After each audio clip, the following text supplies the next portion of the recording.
m'appelle Aurélien Marne, je suis classé 15-2 et je suis originaire de la Guadeloupe. Sur mon parcours scolaire, j'ai toujours maintenu un équilibre entre le sport et la vie professionnelle. Donc j'ai eu mon AMT en 2007 et j'ai suivi des études de chimie à la faculté de l'Université des Antilles et de la Guyane en Guadeloupe. Et donc du coup, même quand je suis venu étudier en métropole pour ma licence professionnelle sur la protection de l'environnement, j'ai quand même aidé 2 clubs dans la région dans laquelle j'étais sur l'école de tennis.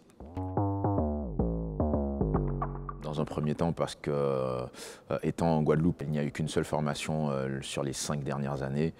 Et donc du coup, Transfert proposait une formation en distanciel, ce qui correspond à mon rythme de travail, puisque du coup, mon autre vie professionnelle me demande de rester sur le territoire guadeloupéen. On a les classes virtuelles qui durent bien 3 heures, toutes les semaines, pendant lesquelles on évoque les différents thèmes et certaines notions des différents modules qui sont sur la plateforme. Alors bien sûr, par rapport au décalage horaire, il est nécessaire de se réveiller tôt, mais ça fait partie on était prévenus, donc du coup, ce n'est pas une surprise. Et on a aussi un accompagnement personnalisé avec un coach sur des réunions hebdomadaires, pendant lesquelles on peut aborder nos points, les points sur lesquels nous avons eu des difficultés ou faire des points d'avancement sur le travail à effectuer et les livrables à remettre. On a aussi un tuteur qui, lui, se déplace régulièrement sur mes horaires de cours, donc qui m'accompagne sur le public adulte et le public jeune principalement, pour m'aiguiller sur mes choix et pour améliorer ma qualité d'enseignement. J'entraîne tous les publics, que ce soit les publics adultes ou les publics jeunes. Maintenant, à l'issue du diplôme, j'aimerais avoir bien sûr d'autres missions qui consisteraient à prendre la direction sportive du club pour pouvoir mettre en application un peu tout ce qu'on a appris pendant cette formation.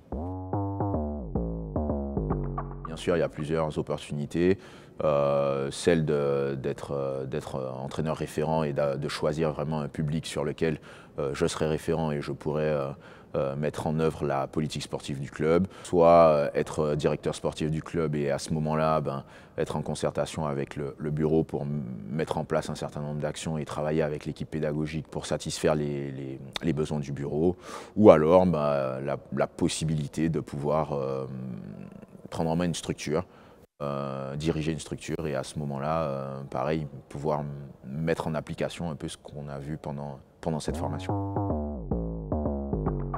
Du coup, je suis technicien territorial dans un syndicat sur la gestion des déchets en Guadeloupe. Donc on gère quasiment les déchets de la moitié de l'île. Tant que je peux en tout cas et tant que j'ai le temps pour le faire, j'envisage de maintenir mes 2 activités puisqu'elles sont complémentaires. Je peux cumuler les 2 activités. Maintenant, l'important sera de savoir le volume horaire que j'accorderai ou qu'il est possible en tout cas d'accorder à chaque activité pour que je puisse maintenir cet équilibre tout en gardant une vie de famille. Accroche-toi. Non, un conseil, honnêtement, je peux que la recommander. La qualité du suivi est bonne, elle est vraiment bonne. On a vraiment des intervenants de qualité qui nous font part de leur expérience, puisque pour le coup, ils en ont. Et du coup, ça nous permet vraiment de nous améliorer un peu au quotidien pour pouvoir être performants sur le cours et vraiment répondre aux exigences, quoi.